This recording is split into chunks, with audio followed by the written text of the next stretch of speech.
Okay, so now let's come to taxable person. Who is taxable person? Taxable person means who is registered under section 22 or section 24 or who is liable to be registered. Understand? Section 22 and section 24 ये दो ही section है जो registration की requirement की बात करती है. Section 22 talks about turnover based registration. Turnover based registration and section 24 talks about compulsory registration. आपका टर्नओवर है या नहीं है डज नॉट मैटर. 24 में एक लिस्ट देख रखी है, अगर आप उस लिस्ट में आते हो आपको रजिस्ट्रेशन करवाना पड़ेगा. am I clear? I hope you with me. सुनना मेरी बात. तो अगर जो जिनका टर्नओवर जो लिमिट है उससे एक्सीड कर गया उनको रजिस्ट्रेशन करवाना चाहिए. अगर उन्होंने रजिस्टर करवा लिया तो टैक्सेबल पर्सन है.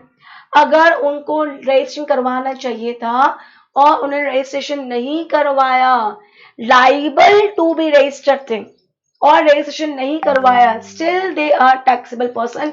क्योंकि लॉ में जो भी रिस्पॉन्सिबिलिटीज है वो टैक्सेबल पर्सन पर डाल के रखी. और अगर आप ये बोलो कि टैक्सेबल पर्सन वही होगा जो रजिस्टर्ड है तो okay that is fair enough. पर जिनको रजिस्ट्रेशन करवाना चाहिए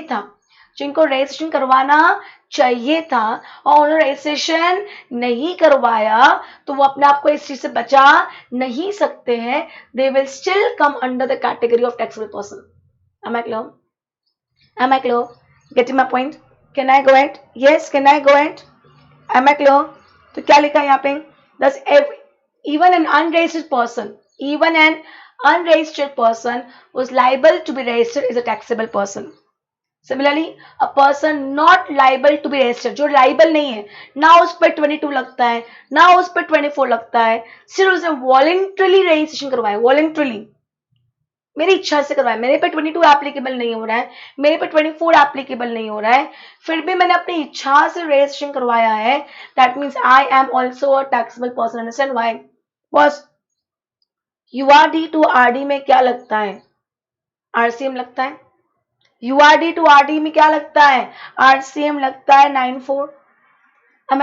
तो आज एक रिसिपेंट जो होता है ना वो अनरजिस्टर्ड सप्लाई से डील करने में इंटरेस्टेड नहीं है.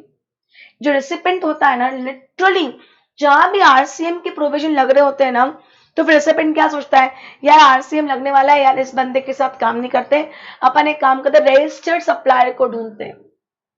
तो just because you are not registered आपका बिजनेस अफेक्ट हो रहा है. तो लोग वॉलंटरीली का मतलब उनको लॉ के हिसाब से रजिस्ट्रेशन लेना नहीं था, मतलब ना 22 लग रहा था ना 24 लग रहा है, फिर भी उन्होंने अपने आप को रजिस्टर करवाया है. They are also called as taxable person. am I clear? So now we'll be studying 22 से लेके 30 तक. 22 से लेके 30 तक we are going to study in this chapter. am I clear? Come to section 22. Person liable for registration. ये बहुत ज्यादा important है, एक्सट्रीमली इंपॉर्टेंट है. और ये आपको जो जो यहाँ पे स्टेट्स के नाम आने वाले हैं आपको नाम लर्न बाय हार्ट करने पड़ेंगे किस स्टेट का नाम कहाँ आ रहा है. पर्सन लाइबल फॉर रजिस्ट्रेशन क्या बोला है? Every supplier. सेक्शन 22 किसकी बात करता है? टर्नओवर बेस की बात करता है. 22 किसकी बात करता है? टर्नओवर बेस की बात करता है. एवरी सप्लायर ऑफ गुड्स और सर्विसेज और both is required to obtain registration. Every supplier of goods और सर्विसेज और both is required to obtain registration in the state और union territory from where he makes what taxable supply.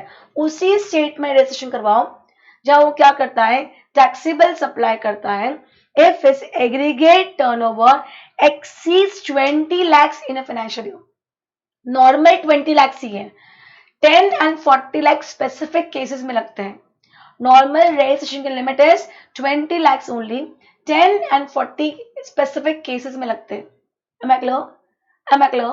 However, तो normal इनका क्या कहना है? अगर आपका एग्रीगेट टर्नओवर द मोमेंट आपका एग्रीगेट टर्नओवर क्या हो जाता है? 20 लाख से एक्सीड कर जाता है. द मोमेंट आपका एग्रीगेट टर्नओवर 20 लाख से क्या कर जाता है? एक्सीड कर जाता है. In that case I hope with me, in that case आपको क्या करना पड़ेगा, आपको उस स्टेट में रजिस्ट्रेशन करवाना पड़ेगा जहां आप टैक्सेबल सप्लाई करते हो। मतलब however the limit of 20 lakhs will be reduced to 10 lakhs if the person is carrying his business in special category states। अगर आप स्पेशल कैटेगरी स्टेट्स में आपका बिजनेस है, स्पेशल कैटेगरी स्टेट्स में आपका बिजनेस है, तो आपका लिमिट 20 lakhs ना रह के 10 lakhs रहेगा। अब यहां मजा देखो, हमारी कॉन्स्टिट्यूशन ने, हमारी संविधान ने अंडर आर्टिकल 279A4G में 11 स्टेट्स को आई होप विथ मी क्या डिक्लेयर करके रखा है, स्पेशल कैटेगरी स्टेट्स डिक्लेयर करके रखा है। 11 स्टेट्स को क्या डिक्लेयर करके रखा है, स्पेशल कैटेगरी स्टेट डिक्लेयर करके रखा है। तो नॉर्मली ये 10 लाख की लिमिट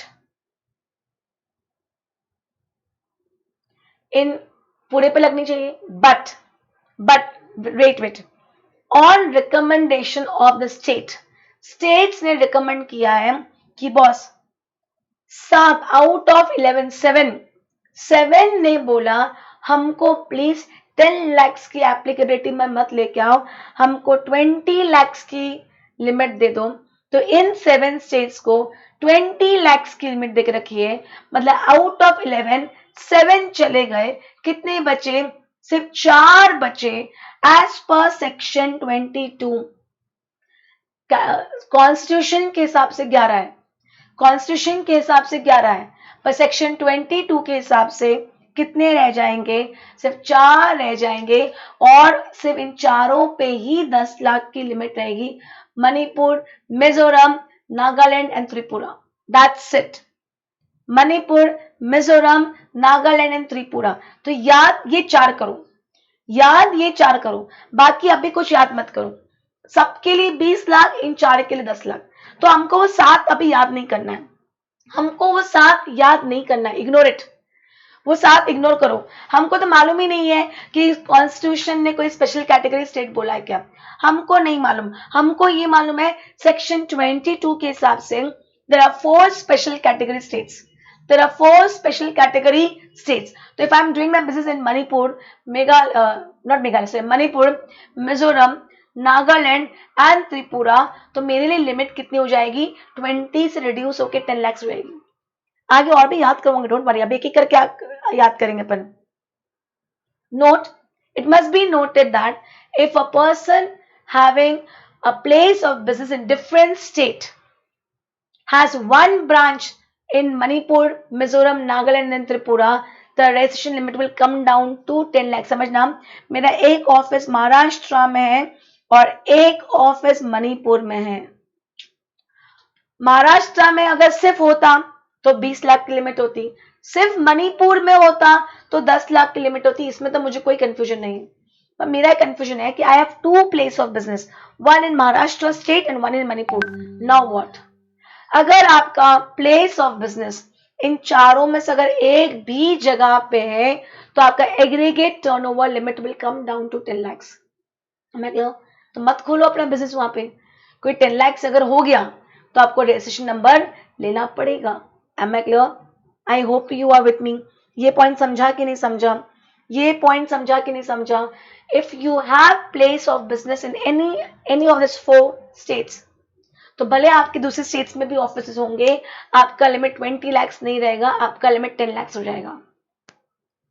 देखो, if a person having a place of business in different states across India and has one branch in any of the special category states, the threshold limit of GST registration will be reduced to 10 lakhs.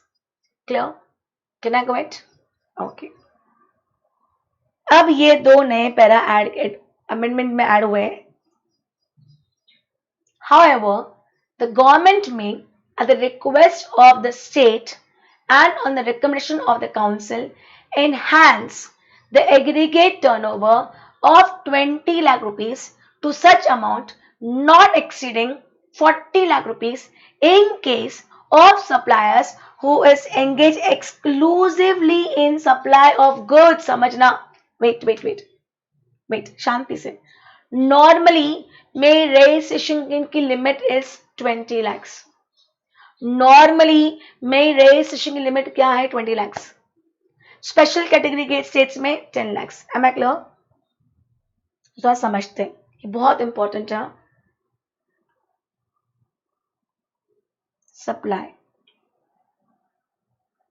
Goods and services. I am a supplier of goods and I am a supplier of services. या and नहीं, और बोलो. अगर मैं goods में हूं तो मैं दो ऑप्शन है, या तो मैं इंट्रा करूंगी या तो मैं इंटर करूंगी.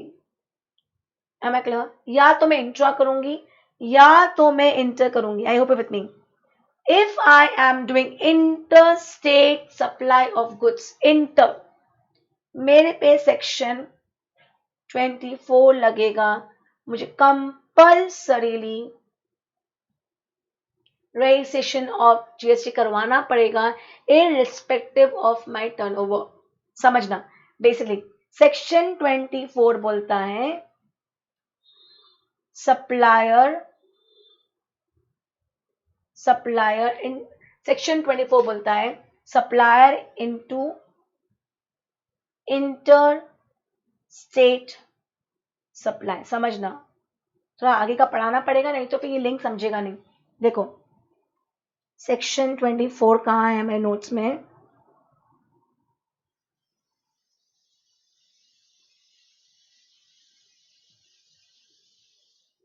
Section 24 compulsory registration. हम आएंगे उधर वापस.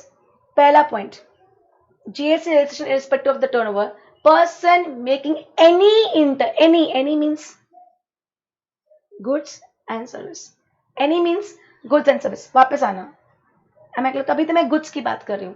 तो अगर मैं इंटर स्टेट सप्लाई करती हूँ, सपोज अगर मेरे पास ये पेन का बिजनेस है, मैं महाराष्ट्र में रजिस्टर्ड हूं, मैंने एमपी में माल बेचा. मैं महाराष्ट्र में रजिस्टर्ड हूं, मैंने एमपी में माल बेचा, बात खत्म.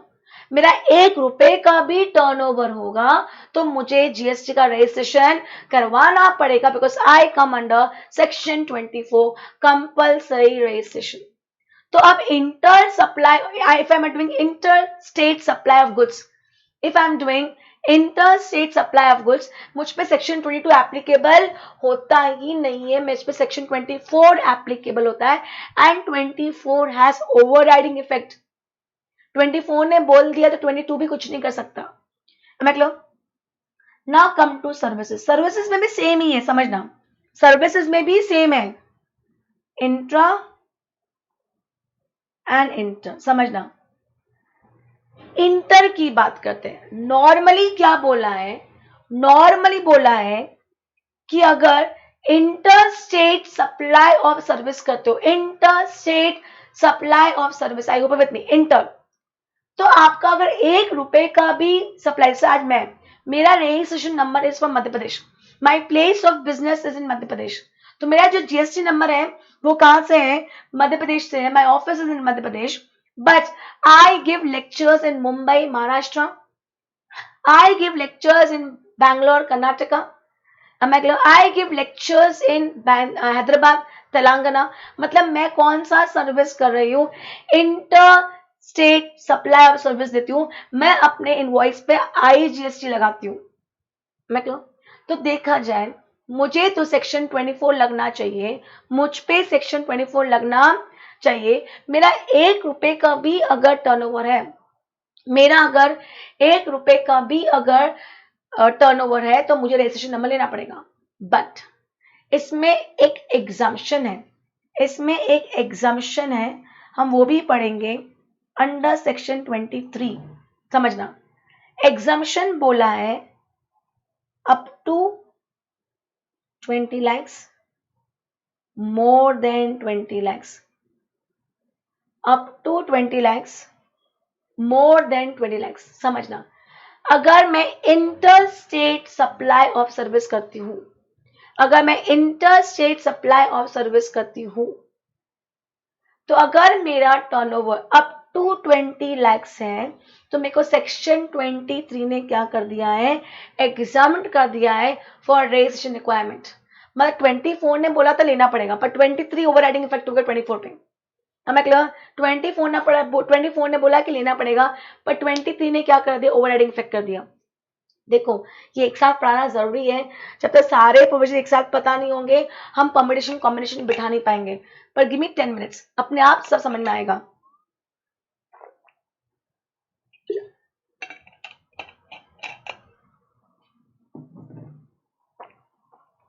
ओके वो भी, हाँ, अप टू 20 lakhs है तो एग्जाम्प्ट, मोर देन 20 lakhs इंटर है तो टैक्स आपको नंबर लेना पड़ेगा, एग्जाम फ्रॉम रजिस्ट्रेशन। अब समझो क्या हो रहा है, ये क्यों आया, इनिशियली ये नहीं था, इनिशियली ये था आपने इंटर स्टेट सप्लाई किया, बात खत्म, you will go on 24 and have to take the number. फिर इनको रियलाइज हुआ कि ये सर्विस प्रोवाइडर्स होते हैं, चार्टर्ड अकाउंटेंट्स है, आज लेक्चर्स हम दे रहे हैं, फोटोग्राफर्स है, इनका क्या होता है, फोटोग्राफर ने अपना कैमरा उठाया और चल दिया, चार्टर्ड अकाउंटेंट ने अपना उनका मेन बिजनेस तो लैपटॉप, लैपटॉप उठाया और चल दिए, और मुझे लेक्चर देना तो मैं अपना लैपटॉप उठा के चल दी। इस केस में क्या हुआ, normally services is always inter only, normally services inter only. आज सपोज मैं एक फोटोग्राफर हूँ, मैं मुंबई बेस्ड हूँ, मैंने महाराष्ट्र में रजिस्ट्रेशन करवा लिया, अब मैं अपना कैमरा उठा के दुनिया जहां मैं बिजनेस कर रहा हूँ या पूरे इंडिया में बिजनेस कर रहा हूँ, मैरिजेस है, फंक्शंस है, इवेंट्स है, उनको कैप्चर कर रहा हूँ, आप बोलेंगे madam you are from Maharashtra, you went to UP, you went to MP, you went to Rajasthan, और आपने इंटर किया तो आपको तो बस जीएसटी नंबर लेना पड़ेगा।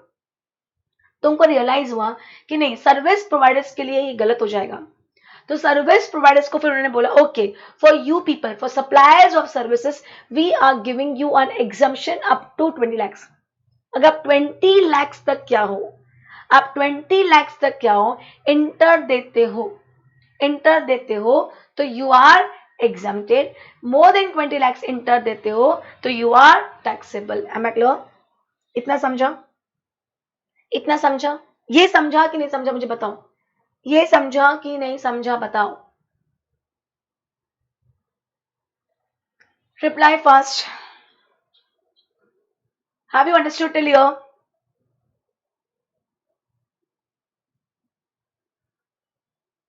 अब आगे बढ़ते हैं। अब आप मैम आप तो क्या पढ़ा रही थी, अब कहां से कहां पहुंच जाती हूँ, कान हेल्प इट डियर, ये वाला सेक्शन तो लिंक है। अब आ रहा है गुड्स के। देखो सर्विसेज के केस में, सर्विसेज के केस में दो ही लिमिट है, या तो 20 लाख या तो 10 लाख।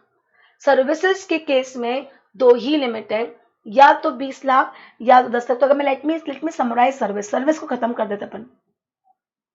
सर्विसेज के केस में कौन से चार, Manipur, Mizoram, Nagaland, Tripura.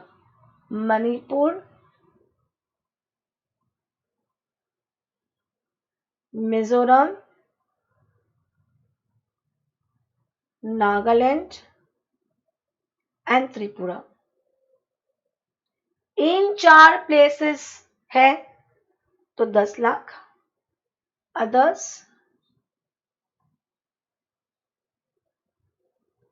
20 lakhs, others 20 lakhs। I hope with me services के केस में समझ में आया।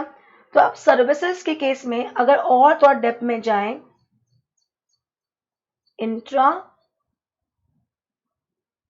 इंटर, एक्चुअली देखा दोनों के लिए सेम प्रोविजन हो जाएगा। Intra,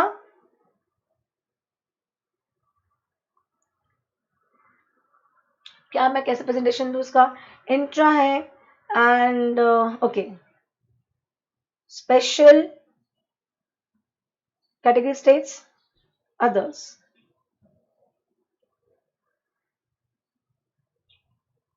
up to 10 lakhs not required for registration, up to 10 lakhs not required for registration, more than 10 lakhs yes, others में up to 20 lakhs no registration, more than 20 lakhs yes। I hope with me. Inter में same, क्योंकि inter में actually 24 लगना चाहिए था, पर service के case में हमको एग्जाम्पशन मिलकर रखा है। Special category states others. Up to 10 lakhs not required. More than 10 lakhs yes. Others में up to 20 lakhs not required. Sorry, not you.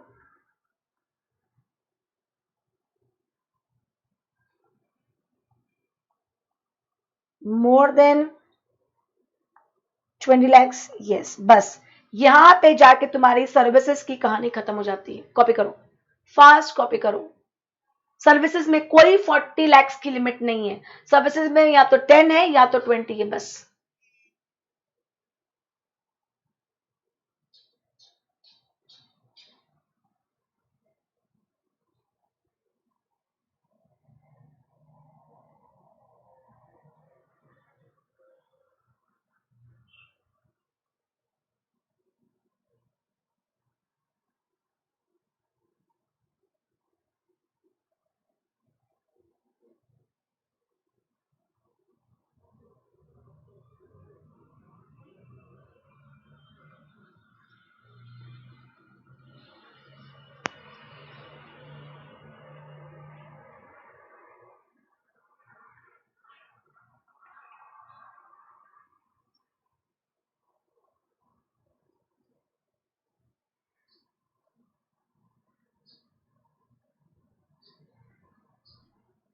Done.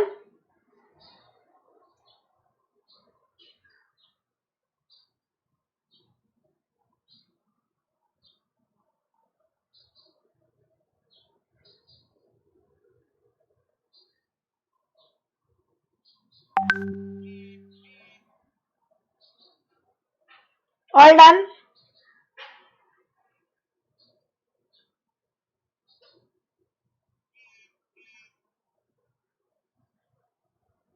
Okay आगे बढ़े. अब आते हैं गुड्स के लिए. गुड्स के लिए yes we have 3 limits. 20 lakhs, 10 lakhs and 40 lakhs. 20 lakhs, 10 lakhs and 40 lakhs. समझना. गुड्स पे आते हैं. Central government at the request of state and on the recommendation of GST Council enhance the aggregate turnover from 20 lakhs rupees to such amount not exceeding 40 lakh rupees in case of suppliers who is engaged exclusively in supply of goods. अगर state request करता है government के पास जाके कि please मेरे पे 20 lakhs apply मत करो, मुझे 40 lakhs की लिमिट दे दो, मैं 40 lakhs क्रॉस कर दूंगा तो मैं रजिस्ट्रेशन करवा लूंगा. In that case, that supplier should be only exclusively into goods. बेटा 40 lakhs की लिमिट कब लगेगी उसके हमारे पास बहुत रूल्स हैं बेटा. आगे अज्यूम करो, जवाब देना. अगर मैं नहीं पढ़ाती हूँ तुम्हें, सपोज मैंने नहीं पढ़ाया, अभी तो पढ़ाया भी नहीं मैंने तुम्हें, जवाब दो. मेरा ये पेन का बिजनेस है, मेरा ये पेन का बिजनेस ही है सिर्फ, मेरा टर्नओवर 35 lakhs का है. एंड अज्यूम करो मुझे परमिशन मिल गई है, अज्यूम करो मुझे परमिशन मिल गई है, आई कम इन दैट, जो भी उनकी कंडीशंस है 40 lakhs के लिए वो मैंने सब फुलफिल कर दी है, तो क्या मुझे रजिस्ट्रेशन करवाने की जरूरत है? येस और no? Reply fast. I am only exclusively into goods and I am satisfying all the conditions which you going to study right now given below and my turnover is 35 lakhs. Do I need to get myself registered? Yes or no? Do I need to get myself registered? Yes or no? Reply fast. Do I need to get myself registered? Yes or no?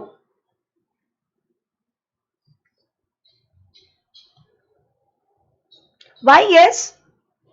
30. अरे बस क्यों yes बोला?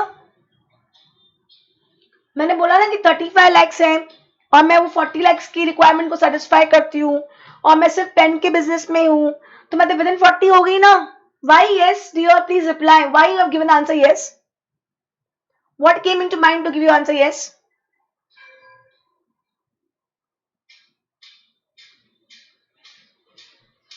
Waiting for a reply. क्या wrong understanding हुई है, क्या miss हो गया पॉइंट? Tell me fast.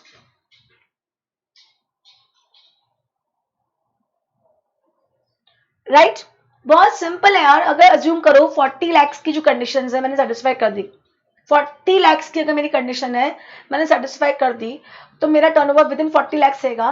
तो जब तक 40 lakhs एक्सीड नहीं करेगा, मेरे को रजिस्ट्रेशन करवाने की जरूरत नहीं है। But I should be exclusively into goods. Second point, I am exclusive to goods, मेरा गुड्स का ही बिजनेस है, पेन का ही बिजनेस है, बट मैं लोगों को लोन देती हूँ। यार मेरे पास ज्यादा पैसा है तो मैं लोगों को लोन देती हूँ, मैं इंटरेस्ट अर्न करती हूँ। मतलब I am giving a services along with goods, along with goods of this pen business, I am giving a services of loan. And getting my point, मैं क्या देती हूँ, मैं I am giving services by way of extending deposits, loan, advances. I hope with me. और मेरा pen से business 38 lakh rupees का ही है, पर मैं सर्विस भी देती हुई है। कौन सी वाली? सिर्फ लोन देने वाली। क्या मुझे 40 लाख का रजिस्ट्रेशन का बेनिफिट मिलेगा कि नहीं मिलेगा? Reply I have not thought to people, पर let me think, let me see तुम्हारी सोच क्या कहां तक जाती है। आंसर करो। मेरा बिजनेस पेन का है, मैं बेसिकली लोगों को पेन बेचती हूँ, पर साथ साथ में मैं लोगों को लोन, डिपॉजिट, एडवांस देती हूँ, उसमें मैं इंटरेस्ट भी कमाती हूँ। तो इन शॉर्ट मेरा 2 बिजनेस हो गया। मेरा एक बिजनेस हो गया पेन देने का और दूसरा बिजनेस हो गया लोन। मतलब मैं एक्सक्लूसिवली इनटू गुड्स नहीं हूं, मैं गुड्स भी कर रही हूं और मैं सर्विस भी कर रही हूं, और मेरा टर्नओवर 35 लाख का है। मैं क्लियर? जवाब दो मुझे, मेरा टर्नओवर 35 लाख का है। Do I need to, will I get the benefit of 40 lakhs? yes or no? Will I get the benefit of 40 lakhs? yes or no? Boss मिलेगा, सिंपल मिलेगा। रीजन बताती हूँ। मैंने आपको कंपोजिशन स्कीम में भी बताया था कि ये लोन देना एक बिजनेसमैन का मेजर बिजनेस नहीं होता है, पर क्योंकि उसके पास पैसे होते हैं तो बैंक में रखे, एफडी करे, कम ब्याज कमाए, उससे अच्छा ब्याज पे लोगों को दे देते हैं। एंड ऑनेस्टली स्पीकिंग, ये अनसिक्योर्ड लोन है। अनसिक्योर्ड लोन पे interest rate is very high, somewhere from 20-25% to 30% per annum. Am I clear? Am I clear? I hope with me. तो in that case समझना, in that case इन्होंने बोला है, ये नया प्रोविजन लेके आए लोग कि बॉस अगर कोई गुड्स के बिजनेस में है और उसके अलावा सिर्फ लोन का सर्विस देता है, सिर्फ लोन का, तो ये लोन की सर्विस को कारण हम उसको एक्सक्लूसिवली इन गुड्स है ऐसा नहीं बोलेंगे, विच विल बी रॉन्ग। हम ये मान लेंगे he is exclusively into goods और उसको 40 lakhs वाली रिस्ट्रिक्शन या 40 lakhs वाला बेनिफिट मिल सकता है। M I clear? सी क्या लिखा है? Explanation, for the purpose of this subsection a person shall be considered to be engage. Please mark this, important है। For the purpose of this section a person shall be considered to be engaged exclusively in the supply of goods, even if he is engaged in exempt of service provided by way of extending deposits, loan, advances, in so far as the concession is received in the form of interest or discount. Am I clear? मतलब सिर्फ एक चीज के कारण आप मेरे को 40 lakhs का बेनिफिट ना दो इज नॉट प्रैक्टिकली करेक्ट। हमने कंपोजिशन स्कीम में भी देखा, हर जगह से इंटरेस्ट का पॉइंट हटा दिया था, हर कैलकुलेशन में से इंटरेस्ट का पॉइंट हटा दिया था कि इंटरेस्ट के चक्कर में आपका एग्रीगेट टर्नओवर बढ़ा हुआ आया था। Not correct. याद आ रहा है? प्लीज टेल मी, याद आया कि नहीं याद आया? Any confusion, any problem? ये वाला पॉइंट समझा? अभी मैं 40 lakhs वाली लिमिट बताती हूँ कि 40 lakhs का रजिस्ट्रेशन की लिमिट में क्या क्या कंडीशंस हैं। और reply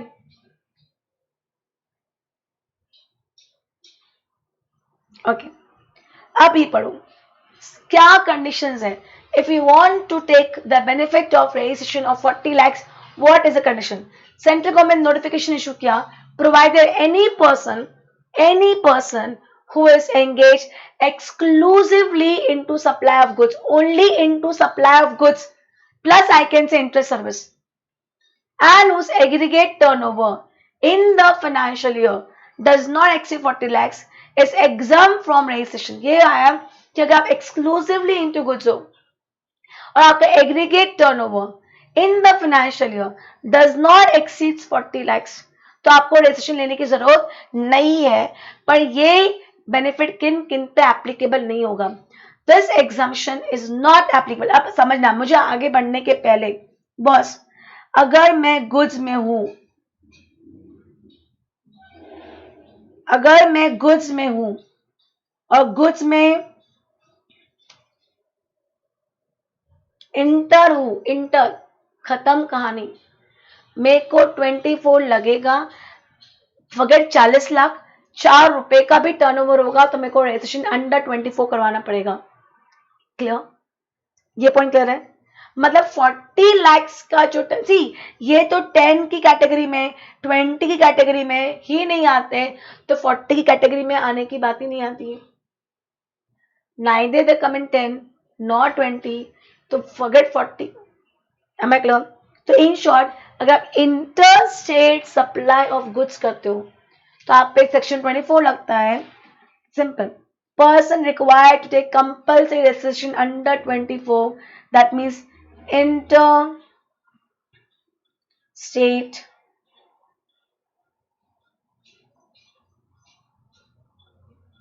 supply of goods. Am I clear? Am I clear? Second, B point. Person engaged in the making supply. नीचे जो लिस्ट देख रखी है, आइसक्रीम्स, पान मसाला, टोबैको एंड टोबैको प्रोडक्ट, याद है ये कंपोजिशन स्कीम में भी थे, ये कंपोजिशन स्कीम में भी ये रिस्ट्रिक्शन थे. अगर आप इनके मैन्युफैक्चरर हो तो आप कंपोजिशन स्कीम ऑप्ट नहीं कर सकते हो. सेम थिंग, अगर आप ice cream and other edible ice with और विदाउट कोको सप्लाई करते हो, पान में सप्लाई करते हो, tobacco and tobacco product supply करते हो, तो आप 40 लाख का बेनिफिट नहीं ले सकते. C point. इन शॉर्ट मैं ऐसा बोल सकती हूँ कि 40 लाख का बेनिफिट किनको मिलेगा? जो इंट्रा करते हैं. हाँ या ना, रिप्लाई करो यार, बहुत सारी चीजें एक साथ चल रही है. ये 40 लाख का बेनिफिट किसको मिलेगा? जो इंट्रा करते हैं. हाँ या ना?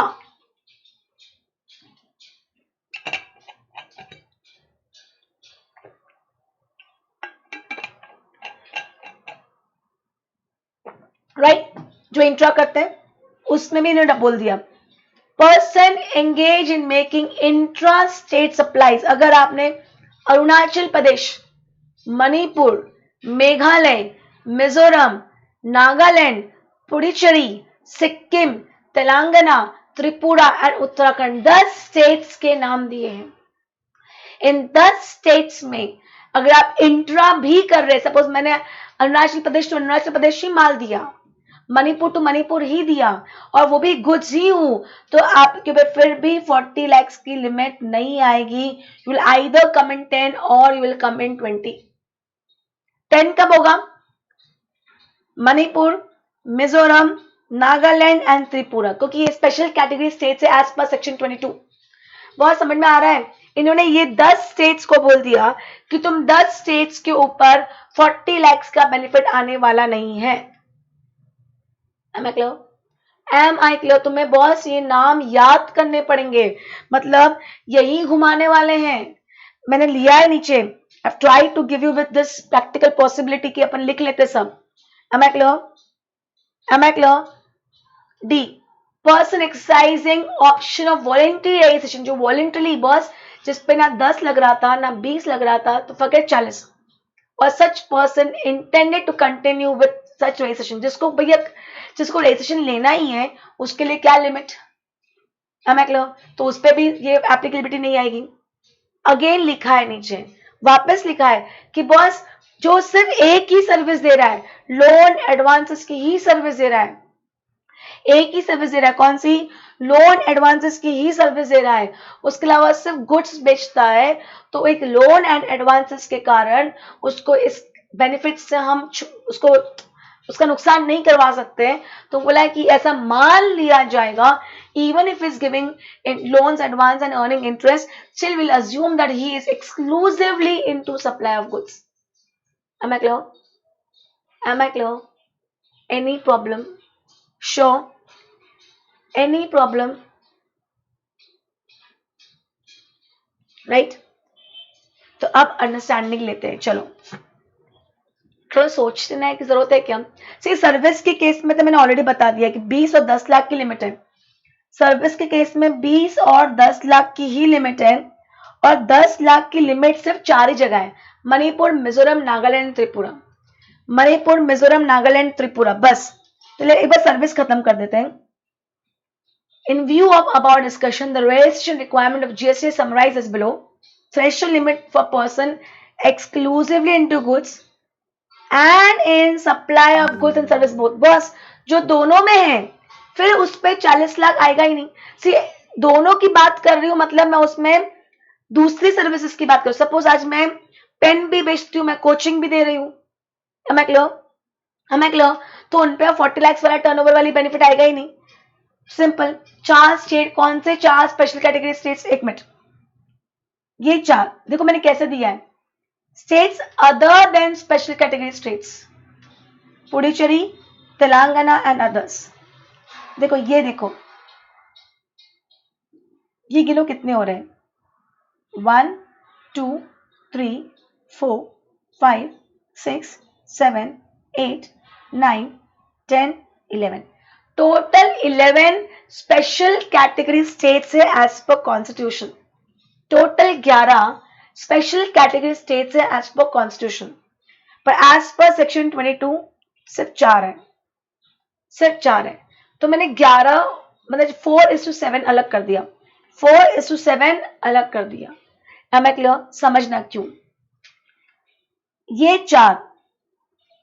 4 पे 40 लाख का बेनिफिट नहीं आएगा क्योंकि ये 4 उस लिस्ट में है। मैं क्लियर? मतलब मणिपुर चला गया, मिजोरम चला गया, नागालैंड चला गया, त्रिपुरा चला गया, तो इन शॉर्ट ये 4 को बेनिफिट नहीं मिलेगा। तो ये 4 पे क्या लगेगा? 20 भी नहीं लगेगा, 10 लगेगा, क्योंकि 4 स्पेशल कैटेगरी स्टेट्स में है। अब आते हैं जम्मू कश्मीर, असम, हिमाचल प्रदेश, अरुणाचल प्रदेश, मेघालय, सिक्किम एंड उत्तराखंड। देखो जम्मू कश्मीर क्या यहाँ है? नहीं। अरुणाचल प्रदेश है, मेघालय है, पुडुचेरी है, सिक्किम है, तेलंगाना है, उत्तराखंड है। पुडुचेरी दिमाग में रखना, तेलंगाना दिमाग में रखना 2 मिनट बाद। ओके, मतलब जम्मू एंड कश्मीर को मना नहीं किया है, तो जम्मू एंड कश्मीर के लिए 40 लाख की लिमिट है। यस। आसाम को भी ऊपर मना नहीं किया, आसाम मेरा स्पेशल कैटेगरी स्टेट्स में आता है, आसाम भी मना नहीं है 40 लाख। हिमाचल प्रदेश भी मना नहीं 40 लाख, पर अरुणाचल प्रदेश है ऊपर, फर्स्ट वाले अरुणाचल प्रदेश है, तो उसको 40 लाख का बेनिफिट नहीं मिलेगा, उसको 20 लाख में जाएगा, 10 में भी नहीं जाएगा, क्योंकि 10 में तो सिर्फ 4 ही जाएंगे। भले वो special category state as per constitution है, पर not as per section 22, but not as per section 22 है। मैं क्लियर? मेघालय ऊपर है, ये भी गया, मेघालय भी गया, am I clear? तो उस पे 20। सिक्किम भी है, वो भी गया, उत्तराखंड भी गया, am I clear? ये सब पे 20 आ जाएगा। अब समझो मैंने क्या किया, पहले 11 को डिफरेंशिएट किया, 11 में 4:7 कर दिया, am I clear? 4:7 कर दिया, 4 पे तो 10 लाख, क्योंकि वो 4 को तो मना ही कर दिया है, और बाकी 7 में देखा कि ऊपर मना किया है कि नहीं किया है। ऊपर मना किया है तो 20 में आ जाओगे, मना नहीं किया है तो 40 में आ जाओगे। am I clear? But other states, 11 को छोड़ के अदर स्टेट्स में मैं 3 ले गई, पुडुचेरी ले गई, तेलंगाना ले गई एंड अदर्स ले गई। ऐसा क्यों किया? क्योंकि पुडुचेरी एंड तेलंगाना को ऊपर मना कर दिया है, तो पुडुचेरी एंड तेलंगाना को 40 लाख का बेनिफिट नहीं मिलेगा, 20 एंड 20 का ही मिलेगा, अदर वाले को 40 मिलेगा। समझ में आया कि नहीं आया बताओ? बेसिकली लर्न करना है कौन सा कहां दिया है, प्लीज रिप्लाई करो, समझ में आया कि नहीं आया?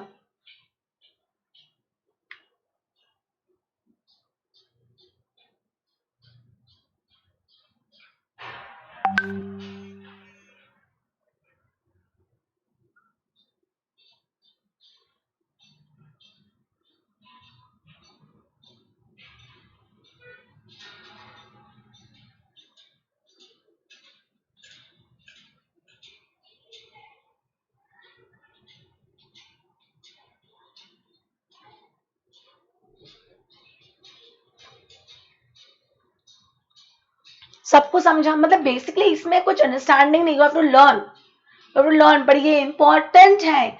इस 40 लाख पे, 20 लाख पे, 10 लाख पे तुम्हें एग्जाम में घुमाएंगे, पक्का घुमाएंगे।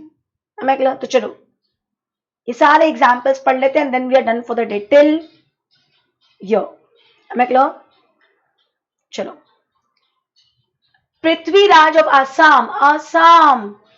आसाम किधर है मेरा? आसाम मेरा 40 lakhs की बेनिफिट में आता है. Am I clear? Prithviraj of Assam is exclusively engage in inter नहीं करता है ऑफ शूज. अगर इंटर करता तो उसको तो 24 में नंबर लेना पड़ता. His aggregate turnover in the current financial year is 22 lakhs, पर उसको 40 lakhs का बेनिफिट है. In view of the discussion in the above para, the applicable limit, threshold limit for registration of Prithviraj is 40 lakhs, hence is not required to get registration. Am I clear? पहला समझा. Second, in the above example, all other things remaining same, Prithviraj is exclusively in पान मसाला. पान मसाला की अगर उसमें हो तो 40 lakhs category में नहीं आओगे. इन सब शूज का बिजनेस नहीं करता है, पान मसाला का बिजनेस करता है, तो he will not be eligible for the higher threshold limit of 40 lakhs and be applicable for 20 lakhs, क्योंकि Assam is not a special category state. 20 lakhs का रजिस्ट्रेशन होगा, उसका 22 लाख हो गया है, इसको उसको रजिस्ट्रेशन करवाना पड़ेगा. Third, instead of pan masala, Prithviraj exclusively engage supply of taxable services में. तो सर्विसेज के केस में ऐसे भी 40 lakhs एप्लीकेबल नहीं होता है, या तो 10 होगा या तो 20 होगा. आसाम है, स्पेशल कैटेगरी स्टेट नहीं है, तो 20 जाएगा. 22 है तो नंबर लेना पड़ेगा. Further, if Prithviraj engage in both service and goods, तो अगेन सर्विस सिर्फ गुड्स में नहीं है, सिर्फ गुड्स में तो 40 लाख था, दोनों में है तो 40 लाख चला गया. तो या तो 10 या तो 20. आसाम में तो 20. समझा? Any problem till here? पक्का? Next example, Shivaji of Telangana हमारी वो लिस्ट में है. 40 lakhs को उसको नहीं मिलेगा. 40 lakhs नहीं मिलेगा उसको. is exclusively engaged in intra-state supply of toys. His aggregate turnover is 22 lakhs. Since Shivaji is making taxable supply in Telangana, he will not be eligible for a higher threshold limit available in case of exclusive supply of goods. The applicability for him will be either 10 or 20. क्योंकि Telangana is not my special category states, so it will be 20 lakhs. Am I clear? समझा यहाँ तक? कोई problem? समझा यहाँ तक? Next example, if in the above example all other things remaining same, Shivaji is exclusively engaged in supply of taxable services. Toys में नहीं है, सर्विसेज में. फिर भी सर्विस के केस में ऐसे भी दो ही limited, 10 and 20. Telangana special category states में आता नहीं है, इसलिए 22 है, रजिस्ट्रेशन नंबर लेना पड़ेगा. मतलब next, further, if Shivaji is engage in both taxable supply of goods and service, again taxable supply of goods and service दोनों में है. दोनों में है. In that case, I hope you listening to me, in that case या तो 10 या तो 20. तेलंगाना 20 हो जाएगा. समझ में आ रहा है कि नहीं आ रहा है? Please reply.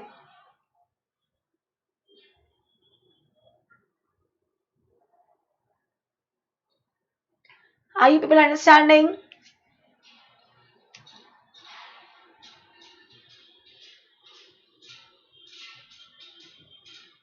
Okay, next example, Ashoka Manipur मेरा स्पेशल कैटेगरी स्टेट्स है. Yes, Manipur, Mizoram, Nagaland and Tripura is my special category state as per section 22. तो बस खत्म. मणिपुर है ना, 10 खत्म. Ashoka Manipur exclusively engage in intrastate supply paper. भले तुम पेपर करो कि पेन करो, तुम स्पेशल कैटेगरी स्टेट्स हो. Its aggregate turnover in the current financial is 12 lakhs. Since Ashoka is making taxable supply from Manipur, which is special category states, the applicable threshold limit for registration is 10 lakhs. Hence, it is 12, तो he has to get registered. उसको 40 lakhs का benefit नहीं मिलेगा. If in the above example, all other things remaining same, Ashoka is into taxable supply of service. भैया तुम goods करो, तुम service करो, तुम दोनों करो, तुम्हारा limit 10 रहेगा क्योंकि तुम मणिपुर में बैठे हो. Ashoka is exclusively engaged in supply of taxable service instead of toys. The threshold limit will still remain 10 lakhs. Hence, he has to get registered for because it's exceeding 10 lakhs. Further, if Ashoka is engaged in both taxable supply of goods as well as services, again the applicable threshold limit for registration will remain 10 lakhs only. Am I clear? Next one, Raghav of Assam. Assam is not my special category states. नहीं है. आसाम पे limit कितनी है? 40 lakhs की है. Okay. Raghav of Assam exclusively in the intra-state supply of ready-made garments, his turnover from Assam showroom is 28 lakhs. But he has another showroom in Tripura. मतलब राघव के दो ऑफिस है, एक आसाम में है, एक त्रिपुरा में है. आसाम में 28 lakhs है, त्रिपुरा में 11 lakhs है. खत्म ना. अगर आपका एक भी ऑफिस उस 4 में है तो आपकी लिमिट 10 हो जाती है. फिर आप भले आसाम में करो कि नहीं करो, 28 + 10 39. So 11 not 10. 28 + 11 is 39. 39 lakhs हो गया ना, बात खत्म. यहाँ आपको आसाम का 40 lakhs वाला बेनिफिट नहीं मिलेगा, क्योंकि if you have one place of business in special category states तो you will have to follow special category states provision for you. Am I clear? तो भले आपका विद इन 40 है, विद इन 40 वाला प्रोविजन आपके ऊपर एप्लीकेबल होगा ही नहीं. You will have to go for Tripura within 10. समझा? ये वाला समझा. इसको इंपॉर्टेंट मार्क करो, इसको इंपॉर्टेंट मार्क करो.